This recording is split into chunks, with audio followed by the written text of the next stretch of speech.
Oi, pessoal. De tempos em tempos, eu sou convidado para participar de grupos, de discussões do WhatsApp, ou as pessoas me procuram fazendo perguntas.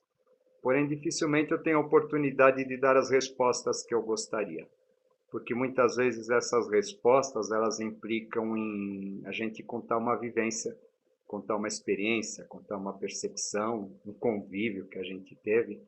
E esse tipo de coisa acaba sendo muito difícil de ser transmitida, por uma simples mensagem de voz ou teclando uma simples mensagem.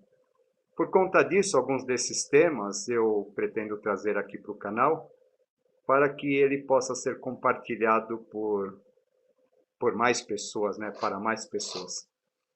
Hoje eu tinha a ideia de fazer um tema a respeito de um assunto, de repente, no meio da tarde, o meu amigo Renato Guedes me sugeriu, fazendo uma pergunta a respeito da questão que eu trago aqui, que é a questão do mestre interior e do mestre exterior.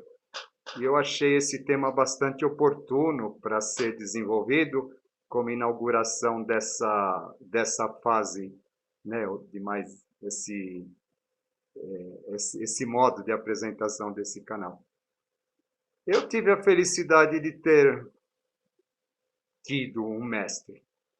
Eu fui muito feliz nesse sentido. Na verdade, eu não tive só um mestre, eu tive vários mestres. Eu fui uma pessoa que teve uma vivência maravilhosa nesse sentido. E hoje eu me proponho a fazer esse trabalho que eu estou fazendo aqui nesse canal, que é um trabalho de passar ou de transmitir tudo o que eu aprendi durante todo esse caminho, como modo de agradecê-los, como modo de torná-los importantes, né? Dizer para eles o quanto eles foram importantes na minha vida e também, deste modo, né, transmitir para todos aquilo que eu, através deles, eu aprendi. Quando a gente fala a respeito de mestre, a primeira questão que nos surge é conhecimento, né? Então, vamos lá, conhecimento, sabedoria, né? As pessoas elas vão procurar os mestres, se elas pudessem levar cadernos de anotações, elas fariam isso, né? É bastante comum, tá? As pessoas elas vão atrás dos mestres cheio de perguntas, fazendo perguntas, fazendo perguntas, fazendo perguntas a respeito de vários temas, de várias questões, né? E o que é interessante é que o verdadeiro mestre ele nos leva para um outro lado que foge, que vai além dessa questão intelectual e passa a nos ensinar coisas onde a gente não vê. Aquela questão o espírito que vivifica ao invés da letra que mata, é mais ou menos isso, né? Ou é exatamente isso que eles nos passam. Um convívio com o mestre verdadeiro, ele faz com que a gente tenha a percepção das coisas. O mestre verdadeiro, na verdade, o que, que ele é? Ele é uma luz do lado de fora, um espelho do lado de fora, que faz com que a gente tenha a capacidade de conectar com a luz que existe do lado de dentro. O mestre verdadeiro é aquele que vai fazer com que a gente tenha capacidade de acessar o nosso mestre interior. Tá? Por isso ele não é muito da maneira que a gente imagina, tá bom? Eles são surpreendentes. O que nos encanta nessas pessoas é a simplicidade que elas possuem. São pessoas que não ostentam conhecimento, são pessoas que não ficam exigindo nada de ninguém, né? Normalmente são pessoas muito bem-humoradas, têm um senso de humor bastante peculiar e um modo bastante simples de ver as coisas e ao mesmo tempo profundo e maravilhoso. Isso é fundamental. A gente fica procurando uns mestres nas grandes celebridades, nas pessoas que estão em destaque, naqueles que ficam nos transmitindo conhecimentos que a gente acredita serem elevadíssimos, né? Para que em posse daquele conhecimento a gente seja elevadíssimo também, né? E a questão não é nada disso. Tá? A questão ela vai muito além disso. Existe o conhecimento, né? O conhecimento ele é consequência, mas ele é transmitido de um modo muito mais rico do que a gente pode imaginar, né? Eu lembro, em relação ao meu querido mestre, né? Que muitas vezes eu chegava para ele, né? Então eu lá, novinho, eu chegava para ele fazendo perguntas, né? E perguntava, poxa, o que que você me diz disso, me diz daquilo, né? Ele simplesmente não dizia nada. E ele falava, ele devolvia a pergunta, falava para mim assim, não, mas e você, o que que você diz? Aí eu falava assim, ah, eu não sei, fulano diz tal coisa, ciclano diz tal coisa, né? Mas esse fulano, ciclano eram sempre pessoas gabaritadas, tá? Eu estava sempre querendo discutir as ideias mais elevadas, né? Aí ele me dizia assim, ah, tá bom, isso que o fulano pensa, que o ciclano pensa, é o pensamento dele. Eu quero saber qual que é o seu pensamento. Se eu falar o meu pensamento, é o meu pensamento, mas eu quero saber qual é o seu pensamento. A partir daí, ele fazia com que eu buscasse dentro de mim o meu pensamento. E a partir do momento que eu buscava o meu pensamento, eu precisava me desnudar de todos esses pensamentos, de todas essas questões, de todos esses conceitos intelectuais, de tudo aquilo que envolvia a questão, para descobrir o que era realmente meu. E a partir do momento que eu encontrava aquilo que era realmente meu, eu encontrava a minha resposta. A partir do momento que eu encontrava a minha resposta, então aí eu ia lá conversar com ele e aí a gente discutia a questão. Tá? É muito interessante. O conhecimento ele é posterior à experiência. O mestre é aquele que ele vai, te induz ao autoconhecimento, te induz à busca, te induz à experiência e depois ele vai comentar com você os resultados. E a partir do momento que a gente comenta esses resultados, aí o aprendizado se completa. Aí a gente descobre que aquilo que a gente estava pensando realmente era, ou que aquilo que a gente estava pensando tem outras vertentes, outras possibilidades, né? Mas é preciso, não adianta a gente perguntar alguma coisa, a gente tem que levar matéria-prima para que essa matéria-prima seja discutida. E essa matéria-prima só existe a partir do momento em que nós pegamos aquilo que nós acreditamos, aquilo que nós conhecemos, colocamos em prática, direcionados àquela questão. Isso é um processo maravilhoso. Isso é um aprendizado fantástico, né? Ou seja, né, não é através do conhecimento formal que esse tipo de sabedoria, esse tipo de conhecimento espiritual, ele tem validade, ele é validado. Tá? Esse tipo de conhecimento ele é adquirido a partir da vivência, a partir da constatação, né? E depois de tudo isso, finalmente, de algum modo, a gente tem alguém com quem discutir, né? O papel do mestre externo, na verdade, o que ele fez? Ele nos empurrou em direção ao mestre interno, e a partir do momento que a gente encontra o nosso mestre interno, nós somos, né, a partir desse contato, nós transmitimos para o outro aquilo que o mestre interno nos falou, aquilo que nós aprendemos. É extremamente importante que a gente entenda isso. Senão, caso contrário, a gente vai passar muito tempo atrás de informações. A gente vai achar que o mestre é aquele que nos traz informações, quando, na verdade, isso vem só depois.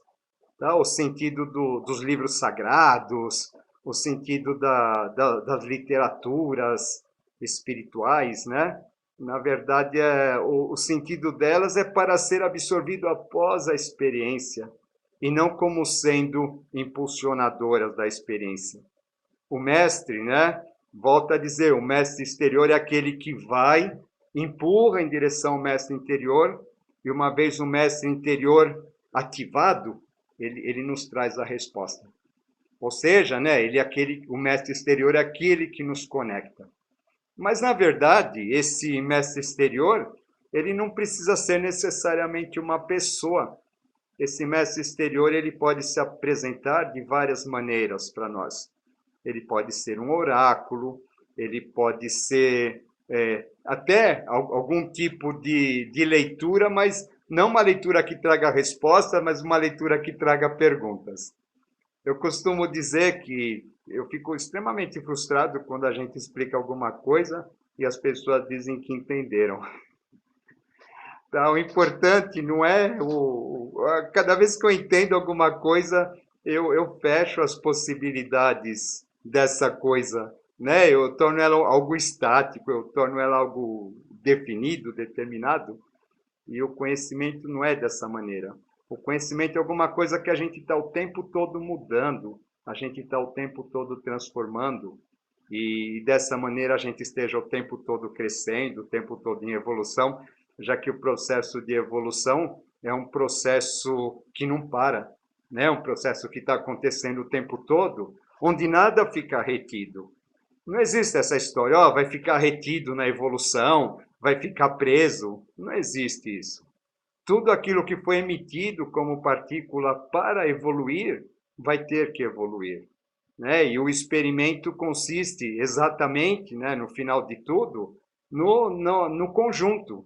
O conjunto de experiências que todo esse processo evolutivo acabou gerando, que é aquilo que é finalmente transferido para a mônada.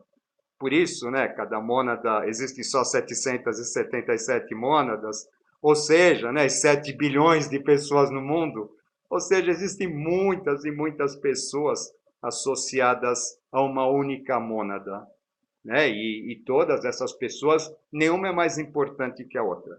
Toda a experiência de cada uma acaba sendo fundamental.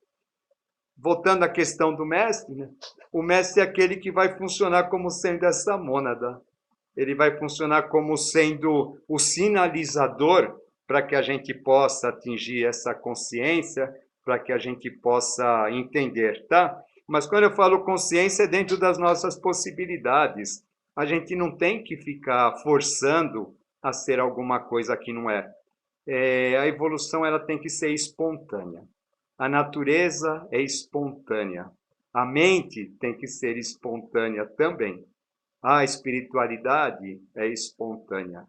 A partir do momento que a gente cai no processo de ficar se cobrando muito a respeito de alguma coisa, isso deixa de ser espontâneo e muito provavelmente a gente começa a alimentar as nossas vaidades, os nossos sentimentos de superioridades e as nossas questões que elas surgem para serem trabalhadas, mas que a gente acha que elas são irrelevantes perante a nossa missão gloriosa, diante do trabalho de orientar a humanidade, alguma coisa desse tipo.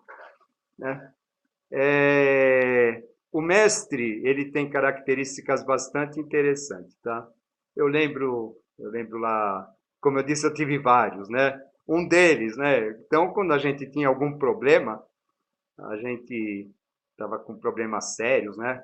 Então ia lá procurar, né? Poxa, eu preciso de uma pessoa mais sábia para resolver esse problema, para me ajudar a resolver esse problema. Não eram questões de, não questões espirituais, etc., mas eram questões relacionadas à vida, né? Então eu chegava lá e falava assim, ó, oh, eu estou tendo problema com fulano, não sei o que e tal. Ele ficava com a cabeça abaixada assim e dizia assim para mim, ó, oh, não quero nem ouvir, fulano tem razão. Eu ficava mordido, sabe assim? Ficava mordido. Onde já se viu, ele nem me ouviu e falou que o fulano tinha razão. Né? Aí, de repente, a outra parte da questão, depois, mais tarde, depois de muitos anos, eu descobri que a outra parte da questão tinha ido procurar ele também, e ele tinha feito a mesma coisa em relação a outra pessoa. Ele tinha dito assim: não quero nem ouvir, o René tem razão. Ou seja, ele falava para mim o que o meu aparente opositor tinha razão, né? E falava para o outro que eu tinha razão, né? Para quê, né?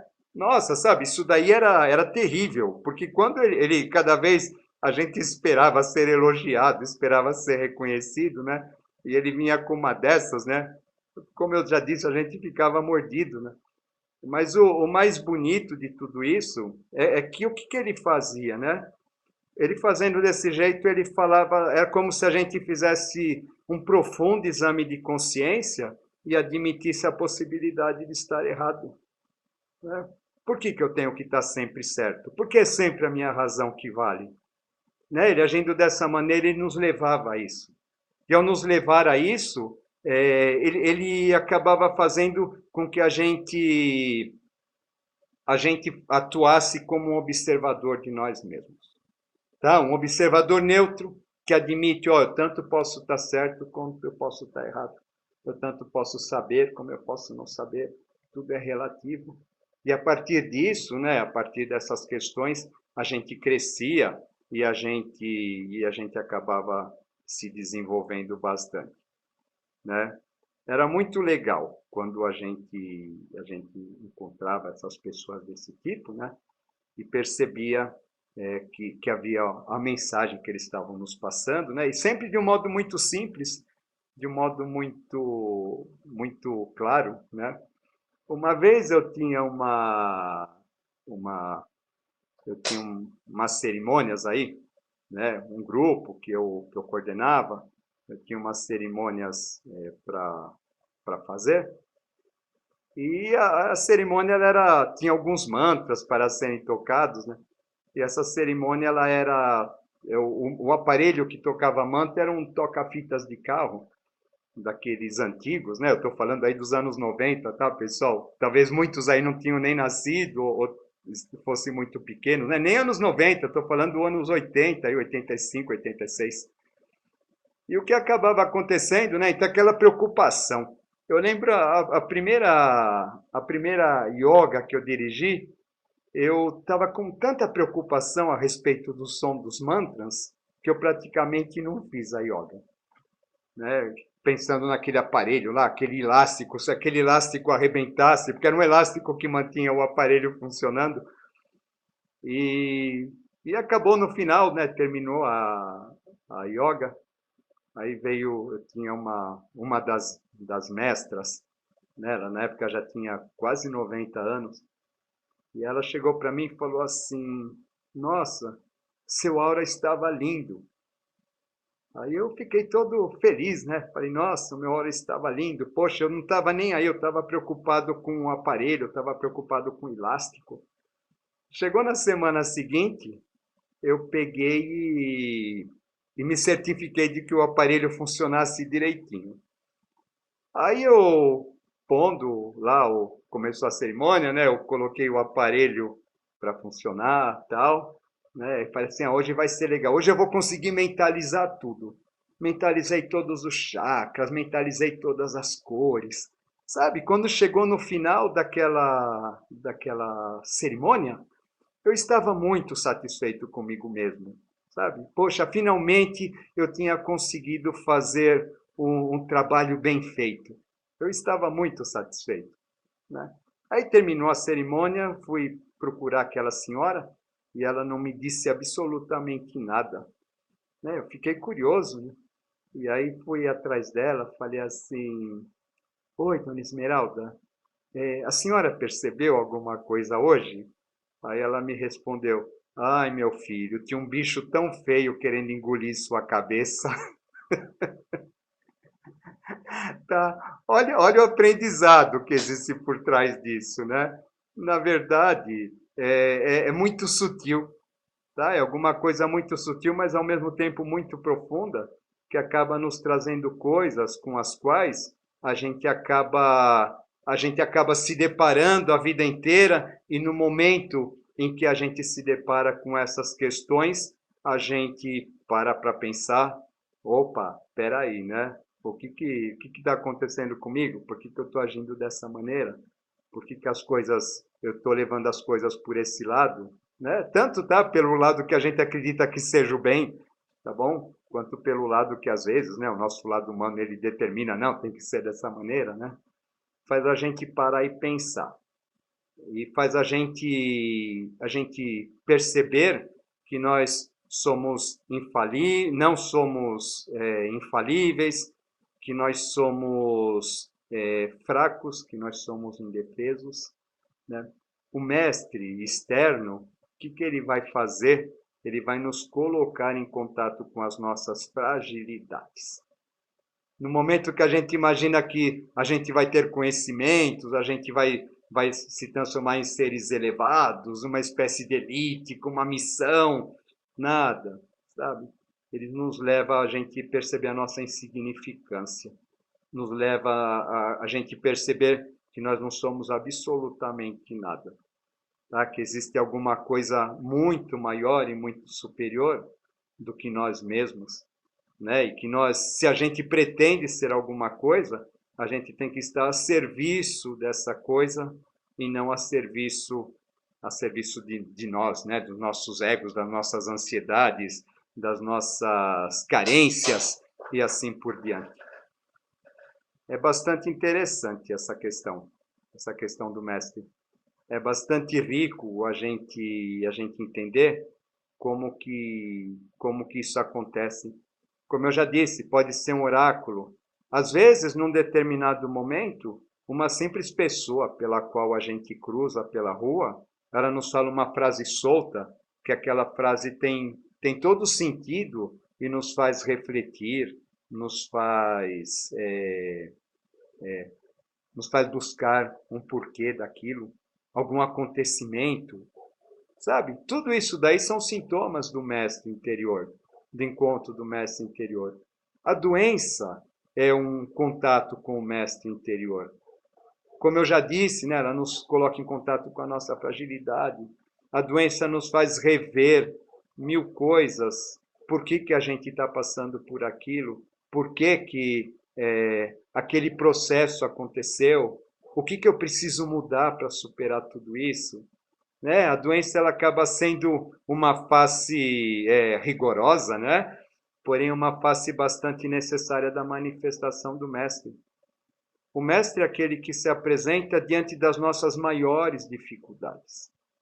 É aquele que muitas vezes, no momento em que a gente está passando por um problema grande, a gente pensa que ele desapareceu, sabe? Aí é interessante a gente perceber nessas horas, né? O mestre ele é como o examinador da escola, o nosso professor. Tá? No momento em que a gente tem aulas com o professor, né? No momento em que a gente está passando pela prova, a gente passa sozinho, o professor se afasta, fica olhando lá do fundo, ou às vezes nem fica na sala. Não é nem com aquele professor que nós vamos ser testados. Né? O mestre é exatamente isso.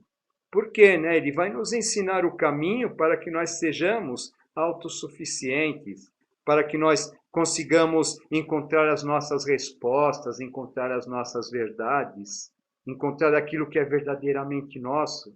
E a partir do momento que nós encontramos aquilo que é verdadeiramente nosso, nós tenhamos condições de discutir com as outras pessoas, de levar isso com as outras pessoas. E no momento que todos estão fazendo isso, aí se manifesta um mestre maior, que é um mestre coletivo, que é aquele mestre que vai pegar e vai cuidar daquele grupo e vai fazer com que a consciência de todos ela seja nivelada de um modo muito amoroso e muito fraterno a partir daquela questão que foi discutida, daquela questão que foi abordada, onde cada um mostra o seu ponto de vista, ou cada um mostra a sua face, a face daquilo que acredita ser a verdade. O importante é a gente entender que existem muitas verdades. O importante é a gente entender que existem muitos caminhos. Né? O mestre ele não aponta o caminho. O mestre ele aponta a direção. O caminho é cada um de nós que descobre, é cada um de nós que constrói. Isso é extremamente importante. Aquilo que ele nos ensina, muitas vezes, não tem a ver com conhecimento formal. Às vezes eu chegava e dizia assim, olha, aprendi tal coisa, aprendi isso, aquilo, outro, né? Eu estava impressionado lá com o conhecimento que eu tinha adquirido a partir de um determinado curso, de uma determinada aula, né? Aí ele me dizia assim, para que serve isso? O que isso te torna uma pessoa melhor? O que isso contribui para que você seja uma pessoa melhor? Ah, isso daí só está alimentando sua vaidade? Se isso está alimentando sua vaidade, joga fora. Isso não tem serventia nenhuma. Então, muitas vezes, aquilo que eu julgava ser importante, eu percebia que era algo que só estava sendo usado para alimentar a minha vaidade. Tá? E que eu sabia muito pouco de mim. Quando a gente passa por um processo de depressão, eu acredito que o processo de depressão é a própria manifestação do mestre, porque ele nos joga nas profundezas da nossa alma e faz com que a gente se descubra, faz com que a gente se perceba e nos obriga a que nós nos transformemos. Por isso é extremamente interessante os momentos de crise, porque eu acredito que são os momentos de crise em que, por um lado, a gente é testado, como eu já disse, né? E por outro lado, é o momento em que a presença do mestre, ela acaba sendo mais marcante. Por quê, né? Porque a gente precisa buscar ele desesperadamente dentro de nós para que a gente possa superar aquela crise. Encerrando, eu vejo o momento atual que a gente está passando, esse momento difícil em termos de humanidade, como sendo a presença do mestre. Os antigos diziam assim: não se questiona a divindade. A divindade no sentido, aquilo que vem. Eu não posso questionar aquilo que vem. Se eu imaginar algo de acordo com a minha cabeça, e se o que vier estiver de acordo com a minha cabeça, então será algo esperado e não será o inesperado. O Jesus ele diz assim: eu voltarei, mas eu voltarei como ladrão. Ou seja, ele vem num momento inesperado completamente. O ladrão ele entra na casa da gente quando a gente está dormindo. É interessante que a gente perceba isso. O mestre verdadeiro, ele vai sempre se manifestar de modo inesperado.